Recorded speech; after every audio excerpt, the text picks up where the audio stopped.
What is going on, guys? It is ISmileyzI here once again, and it is time to finish the game. Hopefully, we can finish the game here in this session. I just finished eating dinner. It was wonderful. Thank you for asking. And yeah, so now I'm ready to record the final, hopefully, what is the final session of this game. We just learned that Emma killed Neil Marshall. That can't be true, right? She's like our assistant. That can't be possible. Sorry, Edgeworth. I didn't mean to get you in trouble. Don't worry about it. This is my problem, not yours. I'm not interrupting anything, pals. Oh, Gumshoe. Oh, guess I am. Come back later. Oh, Detective Gumshoe, what is it? Got a lot of nerve, pal. Making a detective run all around while on duty? To top it off and call me here? Really happy your people at funerals. I'll take it Lana's having you run errands again. Let me tell you, this is the last time, pal. Here, she asked me to give this to you if there was a break-and-face trial. Evidence law? Edgeworth was talking about this just the other day. I'm sure you know the two rules of evidence law, don't you, Wright? Rule number 1, no evidence shall be shown without the approval of the police department.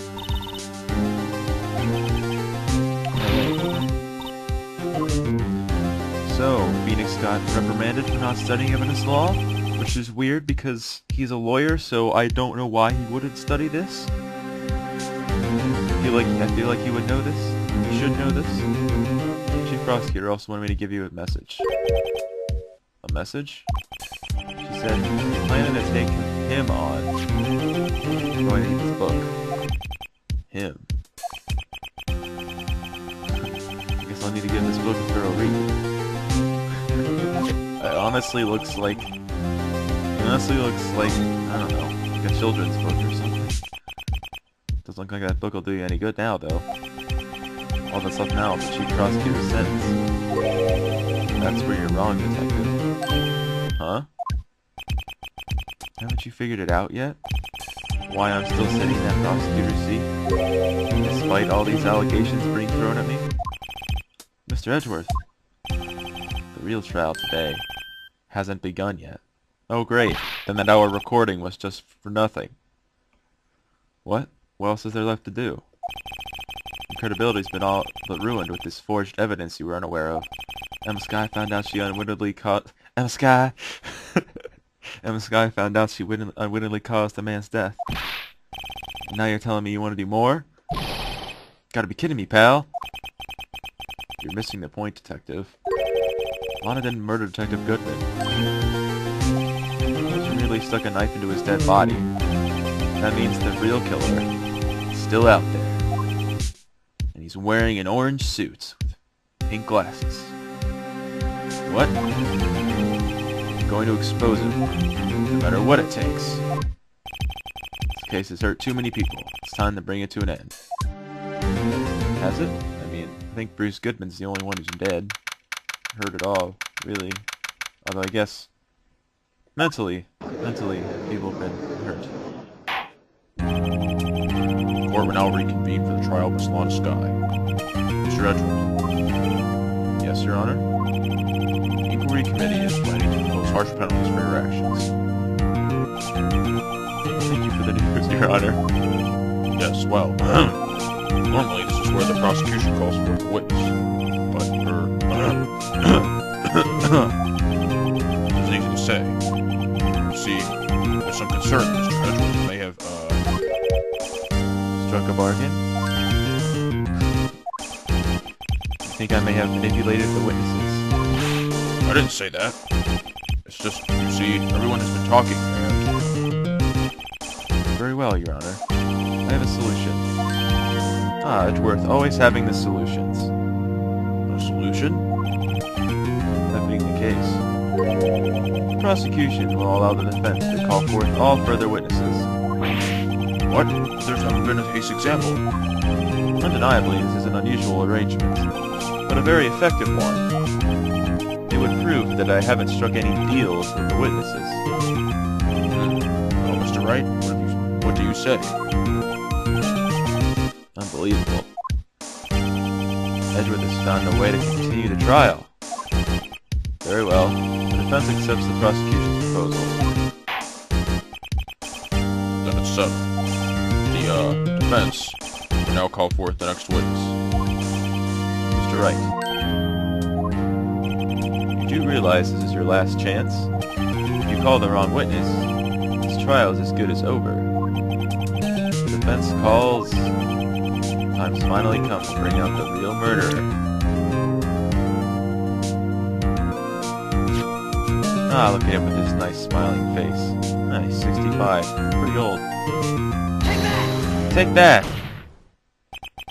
Damon Gant. The defense calls Damon Gant to the stand. Damon Gant? What does he have to do with anything? I was the defendant's partner 2 years ago. Mr. Gant has first-hand knowledge of the crime. I feel we should hear what he has to say about it. As luck would have it, he should still be in the courthouse. He would also be the least likely to have been manipulated by me in any way. Wouldn't you agree, Your Honor? True. All right, bailiff, please escort Mr. Gant to the stand. Alright, it's time for Damon Gant.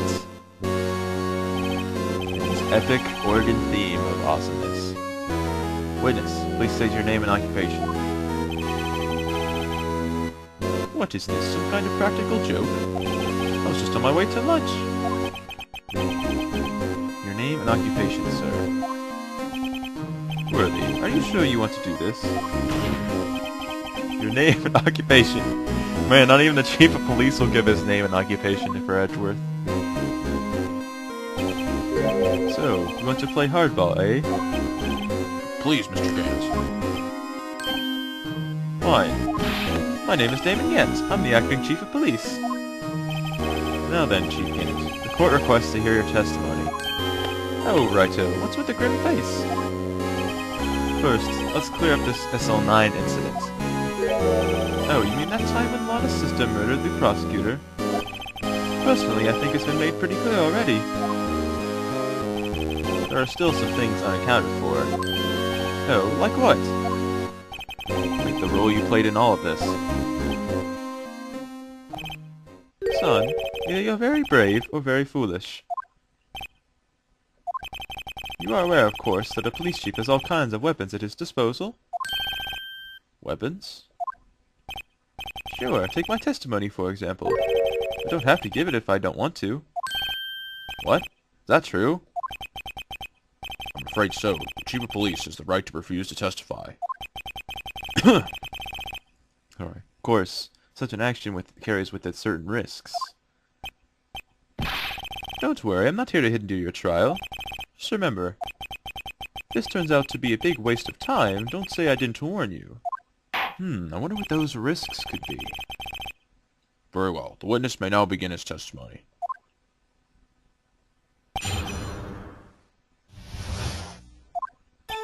As I recall, Neil and I were questioning him that day.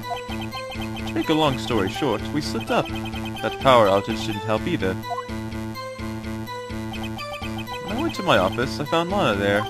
Apparently she had already arranged the crime scene. As you can see, I had nothing to do with the forgery. Well, we know that's not true.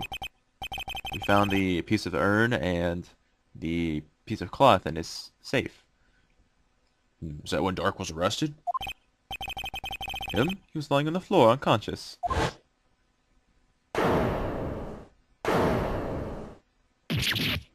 Well, that's gruesome. We never sent Neil flying. It seems Dark bumped his head. I see. Everything seems pretty clear-cut.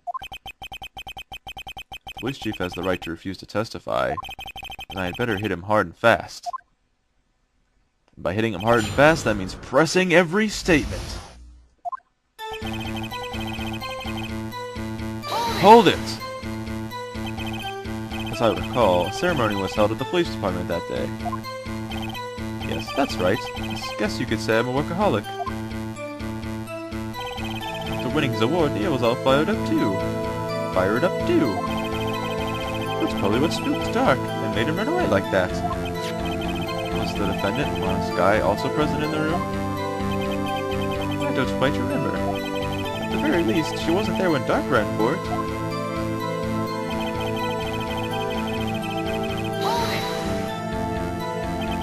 So the two of you ran immediately after him, right? That's right, but Dark made it... That's right! That's right, but Dark made it to the elevator first. So Neil and I split up. He went upstairs and I went downstairs. I guess you could say he got lucky. It's just about a power outage. Oh, that. The elevator stopped all of a sudden and I got the shock of my life. Well, probably not as shocked as Neil was when that knife went through his heart, though. That's not funny. That's really... that's really mean. Hold it! Can you tell us what you saw? It was a shocking sight. You and that serial killer were lying in a heap on the floor, all tangled together. Dark was also lying collapsed on the floor? Yes, apparently he hit his head and was knocked out.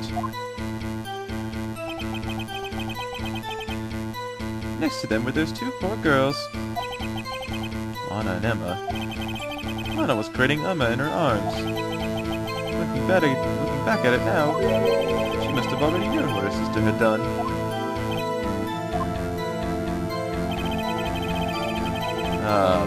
Dang it, Damon Gant. How did you know that? Because of the victim's body. It had already been moved. So that means... you found the body near Lana's desk? That's right. His voice is weird. I think you said earlier. It was my sister Lana that really stabbed the prosecutor? Yes. Anyway.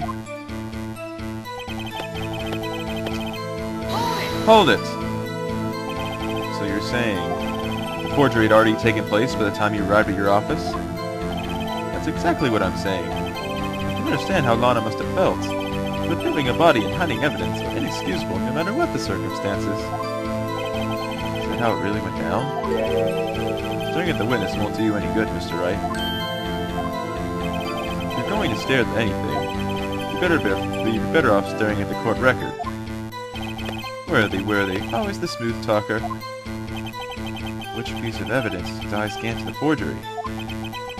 Lana did admit to forging evidence. That can't be the whole truth. Somehow I've got to link Gant to the incident. Now I'm pretty sure what we have to present here is the urn. Which we found in his safe. So we know that he definitely had something to do with it. I think so.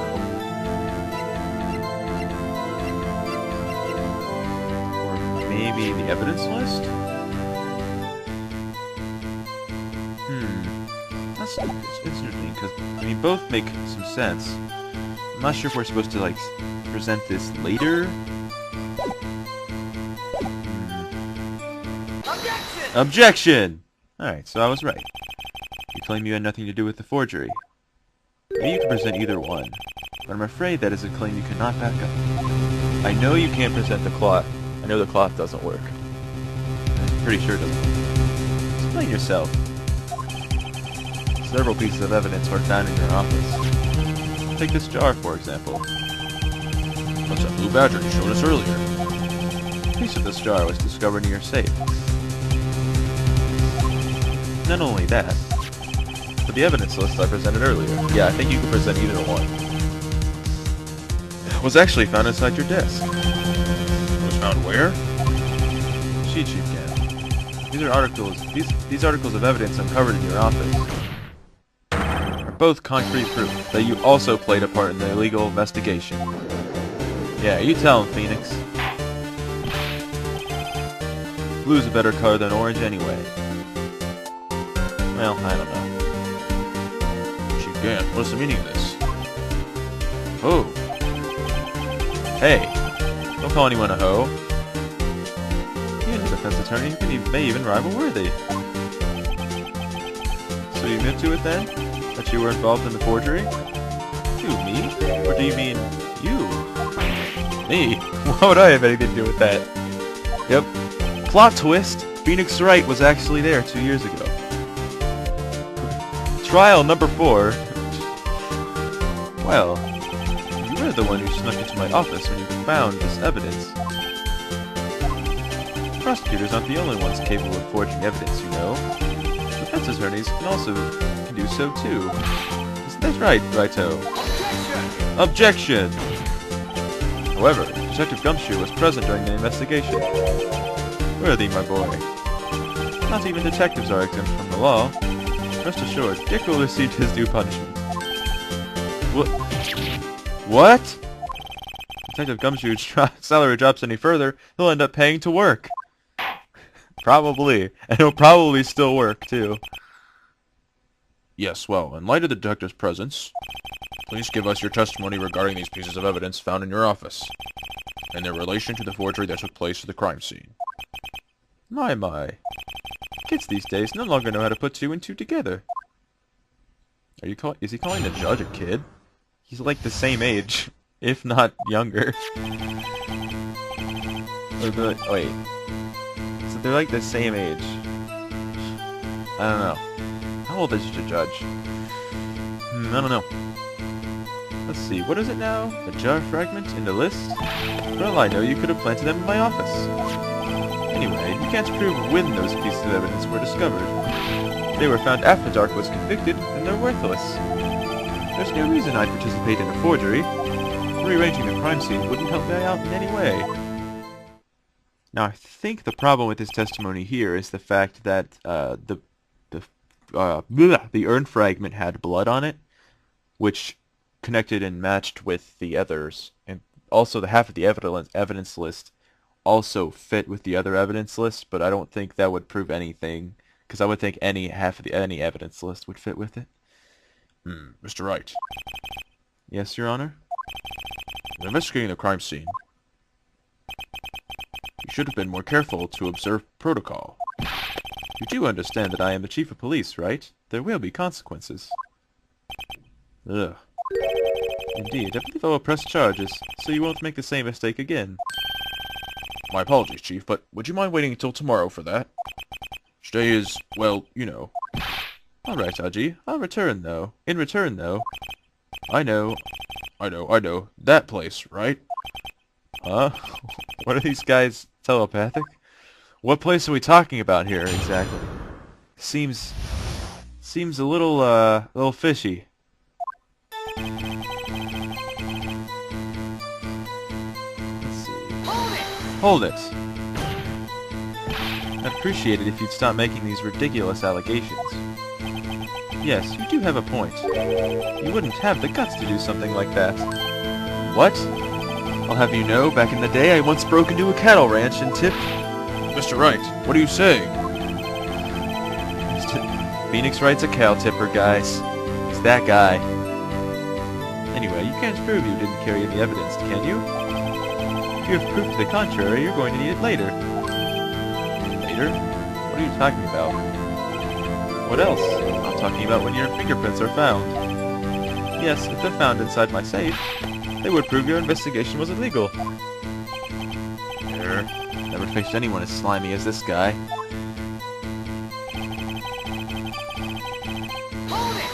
Hold it! What do you mean by that? This is all purely hypothetical, of course. But suppose I did place those items in my safe. Such an act wouldn't necessarily constitute forgery. Objection! Pal. Concealing evidence found at a crime scene isn't forgery. I'm not through speaking yet, Mr. Wright. It all depends on when the evidence was discovered.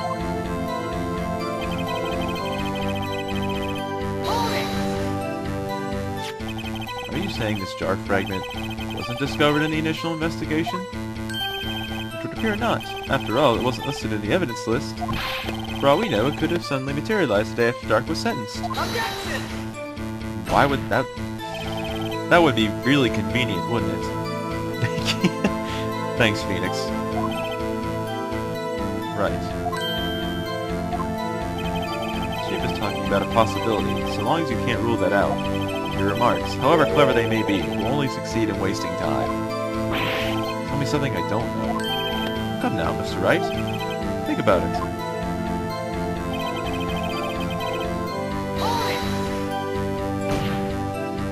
How could you look me in the eye and say that? Because I'm innocent. Remember? Who was it that murdered Neil? Not sure I care for the word murder here.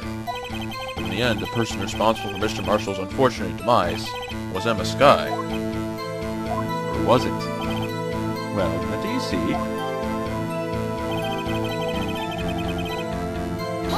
Hold it! Really, Chief Gant? At the very least, there is one very large benefit you've reaped from all this. Oh, I wasn't aware. What is this benefit? That would, of course, be the position you have, Chief of Police. Oh. Oh. The resolution of the SL9 incident secured your promotion to Chief. That in itself is sufficient motive. Ho, ho, ho! Merry Christmas! Oh, that's a good one. Huh? Do you really think I'm that competent? What do you mean? Even without that case, I was already in line to become the next chief. The resolution of SL9 merely sped up the inevitable a little. Is that true, Edgeworth? Yes. He was going to be made chief anyway. Yeah! Be careful when pointing that finger, or you might wind up being the one pointed at. So that means there's only one possible motivation for you to commit forgery. You didn't do it for yourself. You did it for someone else. Don't be silly, Worthy. You know me better than that. There are only 3 people I can look out for. Me, myself, and I. There, it's out in the open now. Aji, would you mind if I changed my testimony a little? By all means, please do. So that's the only statement you really have to press. Wouldn't be anyone's accomplice if there was nothing in it for me. Hold it? Nothing in it for you? Sorry, but the only person I care about is yours truly. That girl, Lana's little sister, was it? If you think I felt sorry for her, you'd better think again. You're right. You don't feel sorry for anyone. Be tough on crime and tough on people. That's how I was raised. You seem to be lax enough on yourself, though. Ho ho! Ho! Oh, that's a good one, Worthy. Had there been something in it for him? Given his selfishness, would he have helped someone out? Well, see, here's the thing. I know why he did it, but I can't remember how we're supposed to prove this.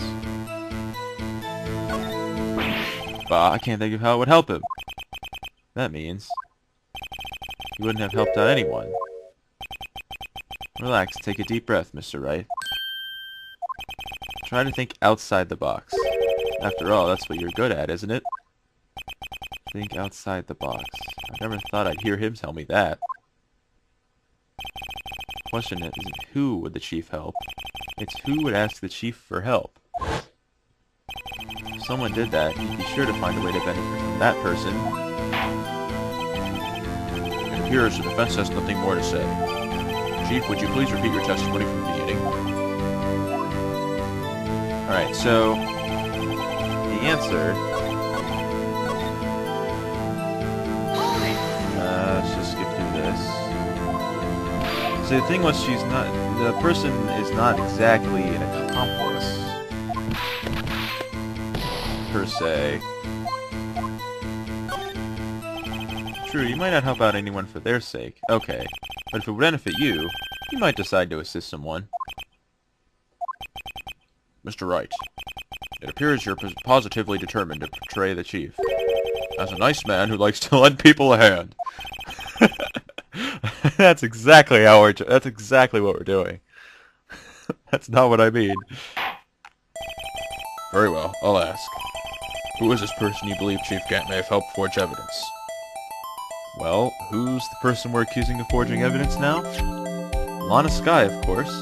You'd think about it. If she thinks her sister just committed murder, who's she gonna ask for help? The chief, of course. take that! Chief Prosecutor Lana Skye? The defendant? I believe it's quite obvious in light of the circumstances. Emma Skye fell victim to an unfortunate series of events. Who would want to help her more than her own sister, Lana? And as for Chief Gant, he would also have a reason to help Lana if she asked him to. That reason, of course, is self-profit. Self-profit? What do you mean? After the SO9 incident was resolved, Lana Skye was appointed Chief Prosecutor at the Prosecutor's Office. The person who arranged this job change was you, Chief Gant. But how would he profit from all this? He'd be able to use the Chief Prosecutor as his puppet. Essentially, he would acquire unchecked authority over all investigations. Do you mean to tell me that despite the Chief's formidable appearance, he plays with puppets? Oh wait, you must mean puppet as in someone forced to do his bidding. Never mind. Yep. No, you were right before, Judge. We were just saying he plays with puppets. He has several puppets of Lana Skye just sitting in his safe. We just didn't mention that earlier. You assisted Lana Skye in forging evidence. Your motive? To appoint her as Chief Prosecutor so you could control her. Righto, my boy. You have quite an imagination. Let me ask you something. What? Do you have any proof of this? That I controlled Lana? For example, is Lana testifying that I've done such a thing? Lana. She's keeping quiet to protect Emma. There's no way she'd testify against Gant. I'm afraid without any proof, this all amounts to nothing more than mere conjecture. Unless that is also what happened in this incident. This incident? Or which one would that be? Of course I'm talking about the murder of Detective Bruce Goodman. The Chief Prosecutor has been acting strange throughout this entire trial. Almost as if someone has been controlling her.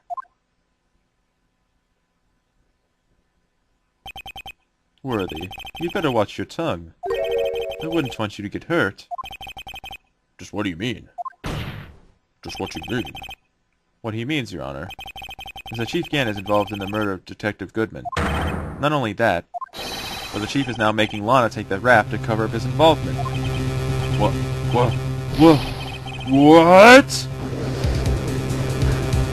I always end up saying it like that, no matter who says it. Order! I said, order! Mr. Wright, you can't be serious. Huh?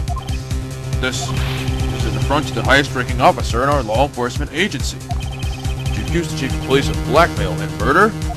That's impossible! And I just got called. Stupid Skype calls. They're my recording. You should just know I'm recording, man. Come on. Your Honor, I was merely reiterating what Mr. Edgeworth said. It's easier to understand language. It's too late, Mr. Wright. There's no turning back for us now. It's Phoenix and Edgeworth versus the world. And the world is wearing an orange suit and wearing pink glasses.